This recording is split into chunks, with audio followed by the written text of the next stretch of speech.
Ekker, and this is Basketball Talk Pro.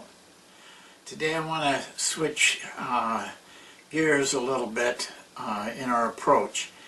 I wanted to share a story with you a conversation, an evening really, that I had with John Wooden.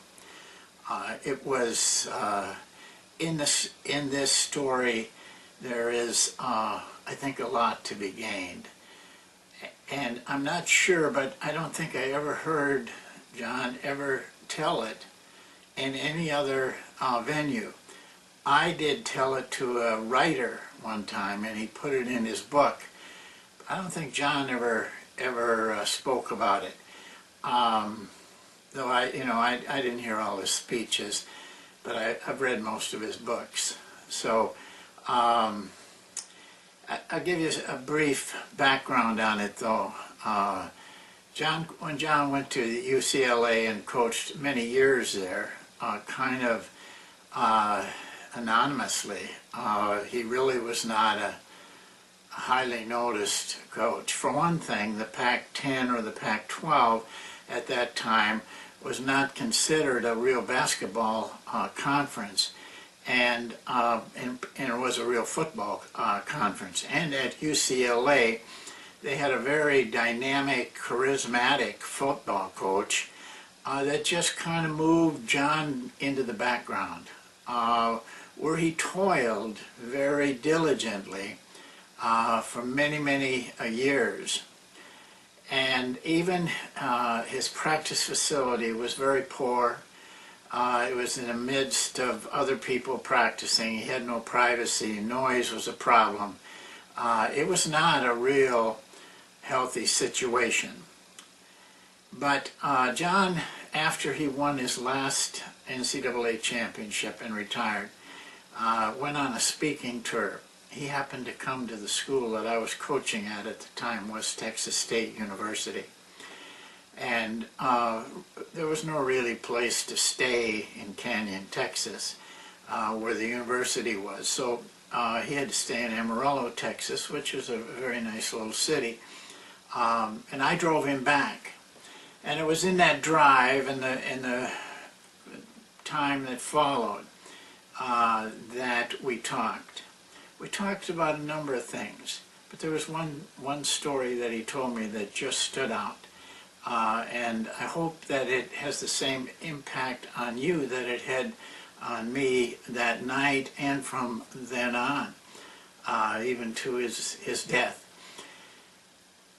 You have to, if you've never been in West Texas, you kind of gotta imagine this. West Texas was very remote, where our school was. It was hundreds of miles to a major city. And the land there was perfectly flat and very barren of trees and things of that nature. Well, after he had made his speech at the university, we pulled out and we started to go back to Amarillo, to where he was staying. And it was so bleak that evening, and the sagebrush was blowing across the highway, and as we pulled out of the campus onto the highway, he looked at me and he said, "Coach, this has got to be a tough place to recruit." And I said, "Yeah, it is." I said, "We can't compete with any other Division I schools for players. We have to find players that kind of are under the radar. And then secondly, the advantage we have is once they come to the campus, their really only avenue is to put all our energy into basketball. And we have an advantage because there's very few distractions. They just live and die for basketball when they come here." And he kind of paused a little bit, and then he looked at me and he said, "You know, Coach, that's the way you have to look at things in coaching." He said, "You have to make a positive thing out of wherever you're at." And then he told me this story. He said, "You know, when I was at UCLA, I never thought we could win big. We just had so many things against us. and the situation was not really made for winning in a big fashion. I had kind of accepted it. And then along one year, getting ready for the season, there was this one team, and for some reason, I just believed that that team could win big and do some really great things, even though two of the players on that team did not have a basketball scholarship. They were scholarshiped in track and volleyball. And but he said, I don't know why. It just felt like this was the team. He said, I'd had many teams that were better. That team went undefeated and won the NCAA championship. Then he told me, he said, you know, after that, I believed every year we could win the NCAA championship. Well, they did. 10 out of 12, the next 12 years, they won the NCAA championship. And then he said this, you know, looking back on it, I realize now that it was not the players, it wasn't the circumstances, it was me. I didn't believe we could do it. The minute I changed and believed that we could win, we won. And we won a lot.